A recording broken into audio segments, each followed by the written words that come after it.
Hey, what's up, freshwater freaks? So, the biggest question I always get about this fish room is how do you clean all those tanks?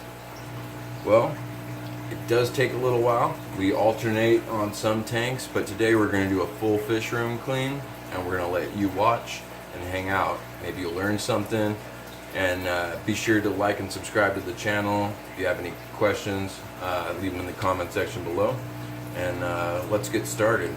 First thing I gotta do is roll up this floor carpet, keep it from getting too wet. It's not really a big deal, but whenever you start cleaning your tanks and doing water mess, pick up all the necessities.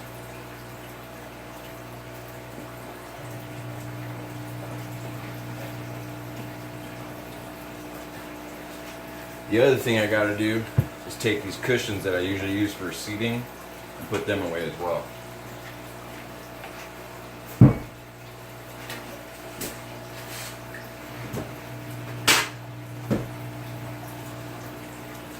Let's also talk about the tools that you might need for doing a cleaning. So some of the most essential tools that you guys will have when you need to clean a tank are definitely going to be your blue scrubby. You can use these with a wand attachment for deeper tanks. My personal favorite are these guys right here, because you can manipulate with your hand, given the right pressure and area to get into the glass. There's also another style, which is a white. It's almost like a magic eraser, but those are for going to be used for your acrylic tanks, so you don't scratch them. Because we also have a lot of used tanks that we picked up for free on Craigslist. They have a lot of deep scratches over time. Some of them have been used for terrariums and whatnot. So we use this here to get into the good spots. And then you can also see it's got a really good buildup. So it's really dense. So it'll last you a long time, each one. Next up we have just your basic scraper. This thing is fantastic for flat surface algae, glass algae, stuff that you want to just scrape off and get a good scrape on there. You'll be seeing this used in a couple of tanks later on. I kind of let the tanks in here go a little bit crazy just so we had something to do a video on. And it's probably the most informative that you can possibly come across.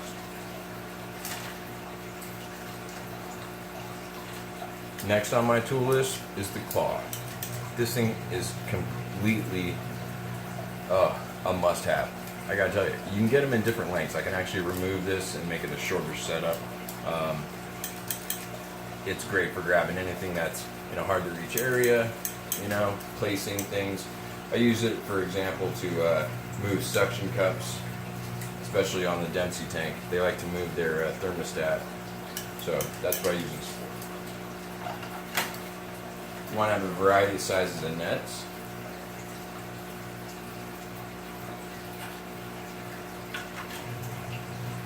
Okay. There you go.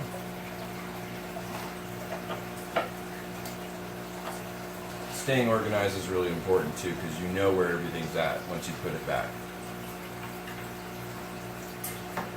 For some of my decor, I use this brush here. Works good on the bristles for getting all that hair algae, or even working on dry products, dry rocks, just brushing stuff off and getting them clean. This is my clear poker wand, so when I need to push fish out of the way that I can't touch or that seem to be bothersome, if I coax them out of the way, or sometimes I can use this to wrap algae. It's a multi-use tool. It's just something I've come accustomed to using for a lot of purposes. So the last thing I want to show you is this. It's a expandable, extendable recoil brush. It's a bottle brush that you can actually stick in your back mounted filters. You can run this through your intakes and in hard to reach places. It works fantastic. Must have, because you can really just fold it up like that, throw it in your toolbox. Speaking of toolboxes, let's show you what I keep in mind. So there's a few things that you can use to keep your tools all together. Because I do a lot of maintenance for my friends and customers when the business was up and running. Right now I can't do any tank rentals and stuff, but I'm doing my best to help other aquarium hobbyists and doing tank maintenance for. I think we're doing a $20 service fee and then $1 a gallon for cleaning and maintenance. So that's basically that, and that's about what you should charge if you're doing maintenance. There's no real reason unless you're doing salt water and other stuff, but that's a basic freshwater setup. So to do these operations, let's show you guys what we use. Number one, most important and most valuable tool in your arsenal is going to be the aquarium vacuum. Sand substrate, rock substrate, coral, whatever it is, python substrate vacuum, aquarium vacuum, water siphon system, whatever you want to call it, get one. We use different size. I don't know where. There it is. Different sizes for different depth tanks and hard to reach places. You can also get a fish keeper attachment.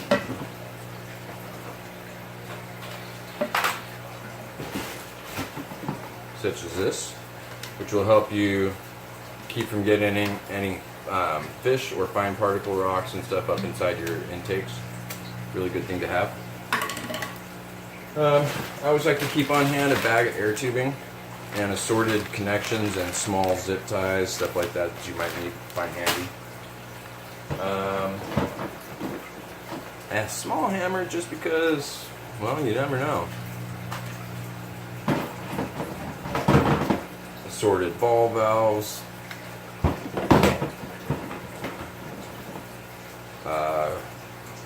reusable or ripped out, refurbished impellers for cleaning out your, for changing out your back filters. You can rebuild those. You can pick up a rebuild kit from your local fish store or pet store. If not, you can probably order one online. Again, you want to have Phillips and of course flatheads, just standard operation. I got two different knives for carving on my styrofoam or when I needed to use things. I use a small pointed or a nice broad serrated. And then just made a little sheath here with a tubing so that they stay safe and nobody gets hurt while they're in there. So again, there's just assorted things, aquarium silicone, household adhesive sealant. This is what you want to use for aquariums. We'll get into silicones and uses for building tanks and stuff later on, and resealing tanks. So that's basically what I keep in my maintenance box. So aside from that, this is the rest of the filter or the siphon pump. So what we got to do now is go outside and we're going to hook up our water pump and we'll show you how that works. So this hose goes to our faucet outside. What we're going to do is connect that to the top of our, this is basically just a pump house. And what this does, it allows the water to come from the faucet out, creating suction on this because there's a funnel inside here which shoots it out. Now when you close this ball valve, what that's going to do is it's going to stop the water from shooting out here and it'll send it back into the tank. So what it's doing beforehand, this way, we'll be shooting water out, which will be sucking water out from the tanks, and then we'll close this and return the water back. So let's hook up that long clear hose so that way we have coming from the aquarium vacuum to this. So let's connect this clear tube. Alright. Now we have our water from the fish room coming from here into the pump and shooting out. You can also shoot this or just do a standard gravity siphon and draw your fish water into a bucket or actually divert it out to your water, to your garden and feed your vegetables. It works really well. My eggplants love it. So now that we've got our pump system set up, we're ready to start pumping water. Let's get the fish room set and ready. So another thing I like to have on hand when I'm doing these is having a small bucket and another water cup to either catch drips or hold whatever I need to in the short for a moment if I need it. This is the end of our vacuum. Let's get it attached and we'll pick out our vacuum tip to start our job for the day. So we're going to thread these on. Again, this has a ball valve on it to control the flow rate when you're returning water and when you're sucking water out. So for sand substrates, you may want to use less suction so you don't suck up all that sand or coral and get a clog in your line, or remove a lot of substrate, which is actually kind of spendy in the long run if you don't use silica sand or something easy. Today we're going to start out with the big tube because we're going to start on our 55-gallon Malawi tank, the Peacock tank. They stay pretty far away, all my fish stay pretty far away from my intake, so I don't use the fish keeper to keep them away from there, so we'll be alright. But let's get that water flowing so that you can see the pump in action. Let's turn on the water and get the water pumping.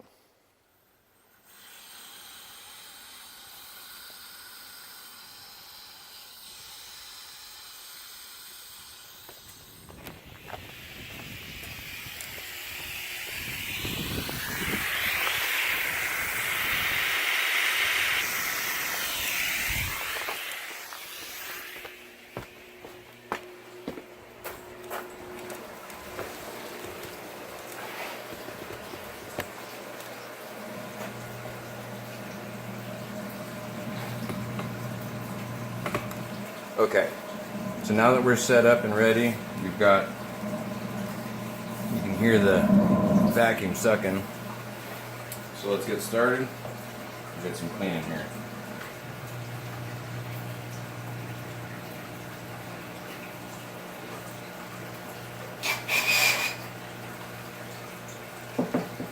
So what I'm going to want to do is adjust my ball valve so I'm not sucking up so much pressure, and I'm going to go backwards along so that I'm just brushing the top of the surface. See how it's agitating, and then I drop it back down as I come back. Go to the next line over.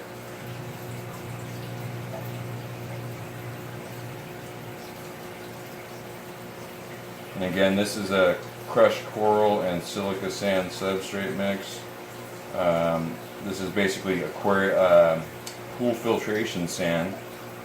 You can pick this up for a lot cheaper than you can aquarium sand at your local pet store. It's a tip that we learned from fellow fish keepers over the years.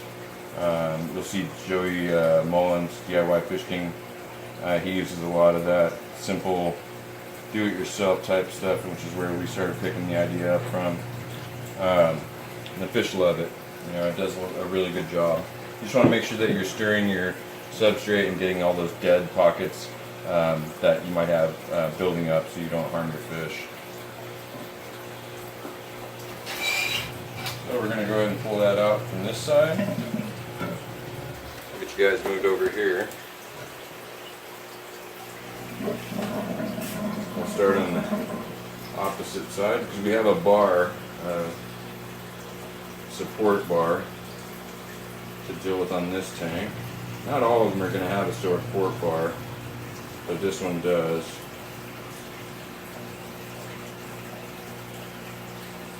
And we're going to make sure we get in those back areas. Now, once I'm done getting some of the initial vacuuming done, you can see we got most of that done here. Jaws, you're going to have to move there, buddy. This guy's over here. Jaws doesn't like it when I push him around too much. Now he's in my way because he's right in the corner. Come on, Jaws. Up and over, buddy. Thank you. There we go. So nice, clean there. Get all that little bits of muck. And then we'll just kind of drop some more sand back over there. You can see how it drops back down because I'm not using full volume on suction. That's what happens when it's full volume. It goes up to the column, or I can drop it back down. So you can see there, small bit, large bit. So now, while that's draining a little bit of water out, we're going to set the suction tube in a safe area. We're going to grab our hand sponge. We're going to work that front glass, making sure that we get all the algae spots.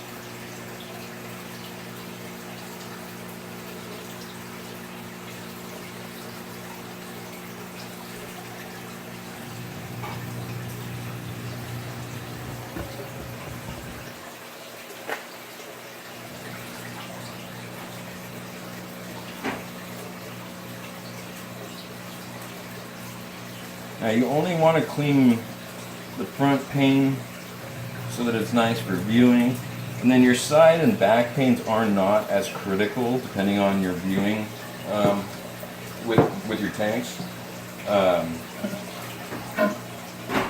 because you want a lot of that beneficial bacteria to be working for you. You can see here against that there's some darker spots. I don't know if you can see that or not, of the algae. See, I see there on my hand. So we're going to go ahead and scrub that. Get that nice and clean. And again, we do this every couple of weeks.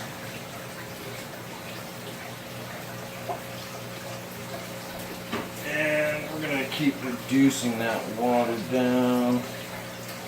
Need to switch arms here so I don't get tired. Keep you guys in a good view there. We're going to bring it down just to where our pumps are, and then we're going to stop sucking water out, but we're not going to add it back yet.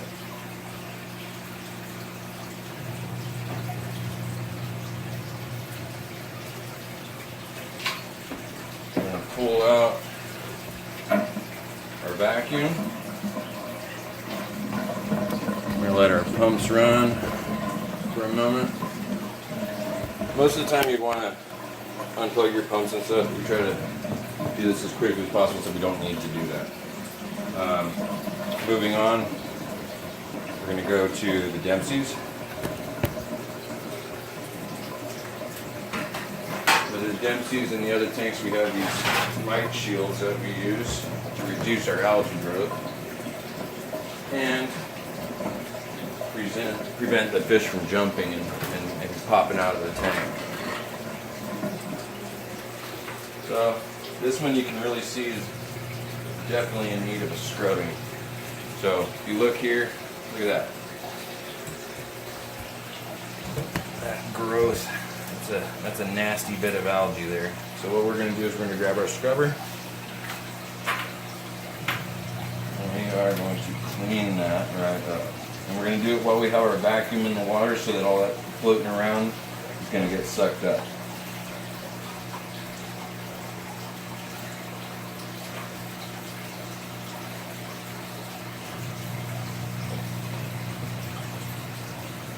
This one I'm going to do the side and back because it's got a lot of algae that's bloomed, and I want to clean off that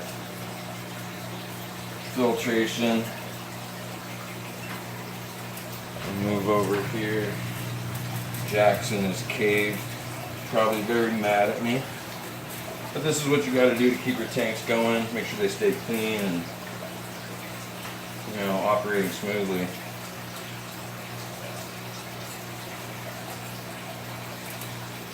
Okay, so while I'm doing this, I'm going to take the time to take their thermometer. They love to move around on me. I'm going to put that right there. And it looks like it's time to take that Java moss out because it's not doing very well. So, we've got some water being taken out here. Let's get that substrate vacuum.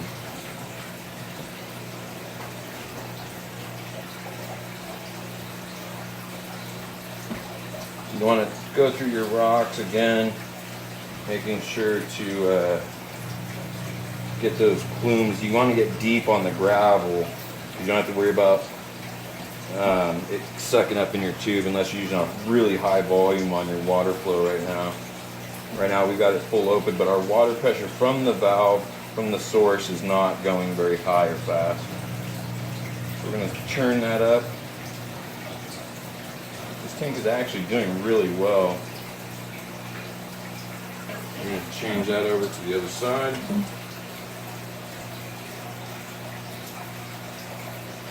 Yeah, see, there's a good plume of fish mulm and muck. That's Jack's side of the tank.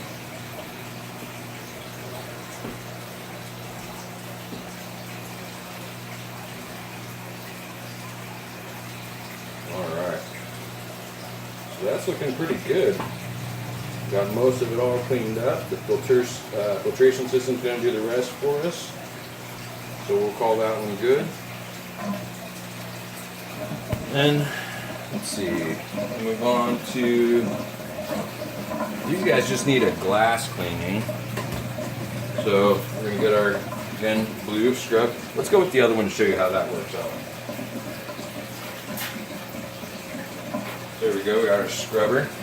We'll get down in here and move these light plates. Let's get that nasty grunt off the glass.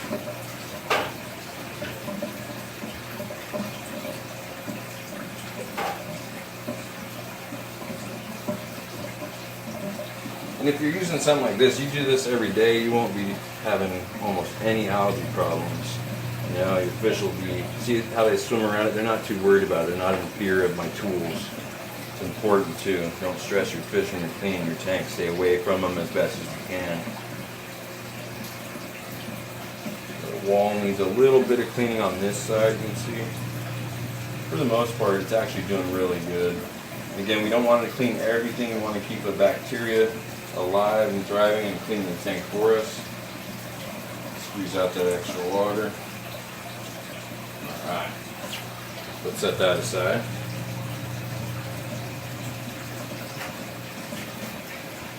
Now, not everybody's going to get a water change, I guess, today. Let's take a look at these upper tanks though. So Severn, he always gets some algae buildup right here in the front of his glass and on the sides from their light. Watch out, buddy.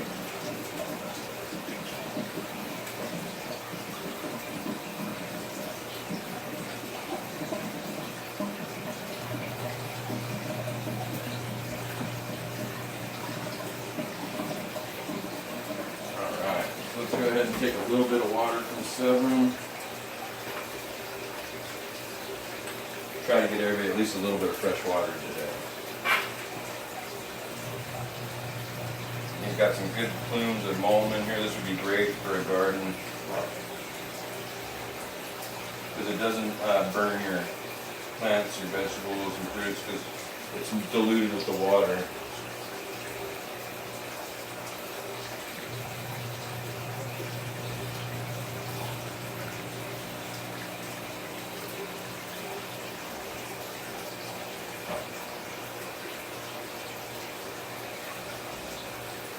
And because Severn is a single fish, like some of these tanks, we can leave them to go for a while without any water changes and maintenance because the one fish won't produce as much as some of the other tanks where they have multiple inhabitants. This one's pretty simple.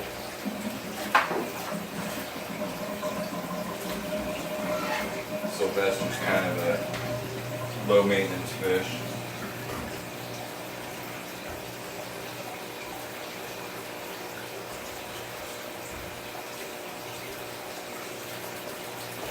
So again, you want to make sure you're wiping down your glass, pumping out all the excess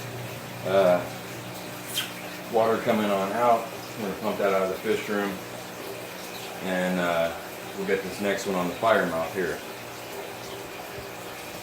Show you guys how they look right now. That fire mouth one's pretty cloudy, got some nasty gunk on the wall. Alright. So, let's let's get to that one.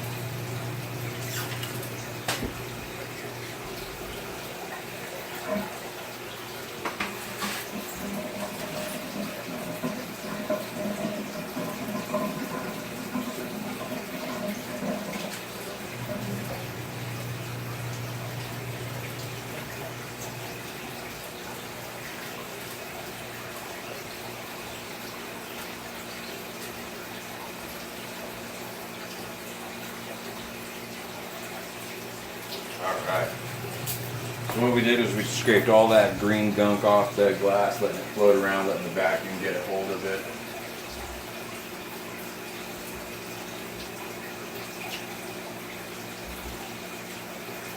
What you can also do is use your net to skim the water and help get some of that out of there, and reduce the load on the vacuum. Not really essential.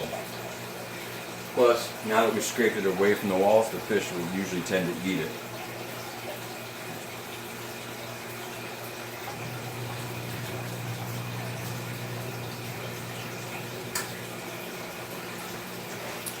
Alright. While I finish up on these, let's save some time and some space, and then we'll jump to the next tank. Alright, now that we're done with the first 6 tanks, we're going to go on to Bruce. He does not like his tank being messy, so he's going to go into his log quite quickly.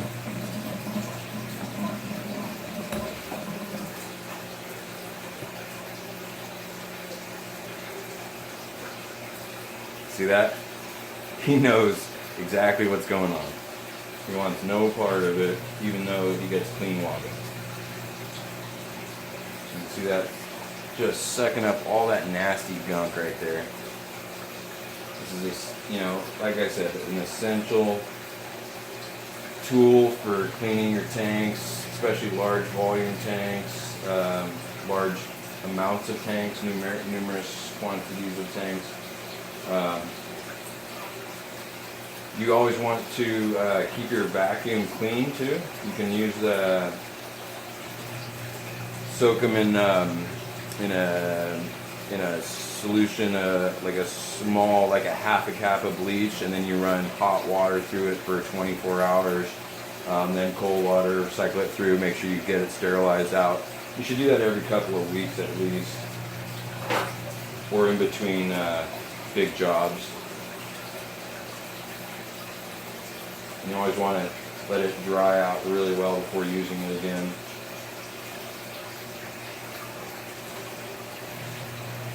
Maybe we'll do a video on that one day. So again, Bruce is over in his cage, in his little cubby. He don't like it when I'm cleaning, but it has to be done.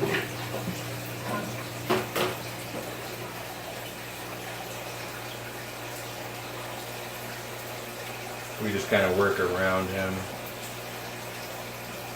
Again, he is one of our oldest fish in the fish room and our first actual rescue or adoption from somebody who couldn't handle him. He killed an Oscar, I believe, in a Placo before he came to us about 8 years ago. And that's pretty much it for him. I mean, really.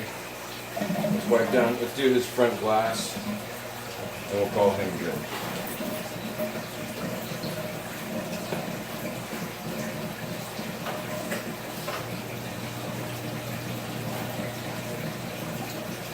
Now, again, we're cleaning a fish room of 505 gallons fresh water.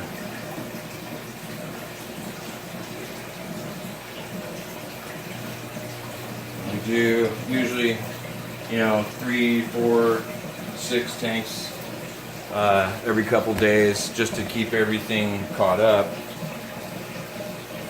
I had neck surgery a couple months back and wasn't able to do all my maintenance, so I've been slowly getting back up on things. Luckily we got plenty of time to do that. And this is really enjoyable for my relaxation and recovery, so it works out pretty well.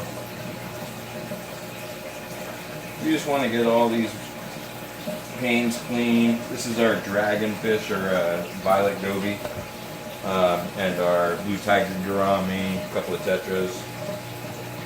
So let's get some water out of there.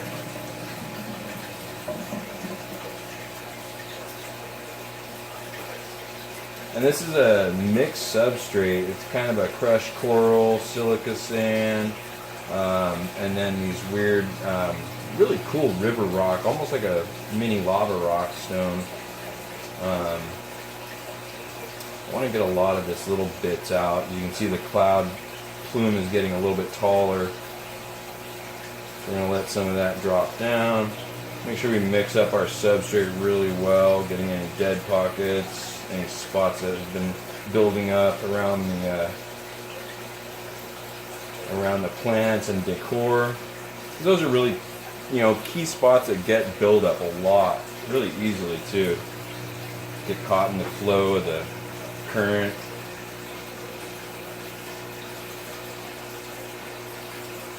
All right, it's looking pretty good. I think I'm actually going to leave that the way it is. And we'll call that one good. Alright, now on to this guy here. This is our juvenile tank, which is where we grow out our juvenile cichlids. We've got 3 Dempsey juvies and 2 jewel cichlids. I'll go ahead and remove their top cap here. Take a moment to get some coffee because that's what I run on. Man, alright, we're making good time. We may do all 505-gallon cleaning in less than an hour. Let's see what we can do here. I don't know how much room I have on my phone here. We're going to do our best.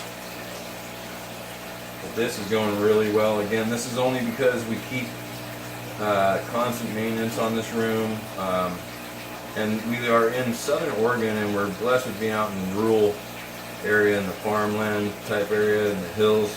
So we have well water, not city water. If you have city water when you're doing your water changes, make sure you're using your water treatment chemicals and dechlorinators. You don't want any of that stuff killing your tank. Again, just regular vacuuming. A lot of people, you're going to want to use the same water temperature or within temperatures when you do your refill. We do not do that, and one of the reasons that we don't is because we don't have a water heater system down here, but we also strengthen our fish and make them a little more hardy. They've been used to it over the last 10 years. That's how we've always done it, and they do really well. So again, and then we're doing small water changes. We're only bringing it 5-10 gallons a day, water change every couple of days.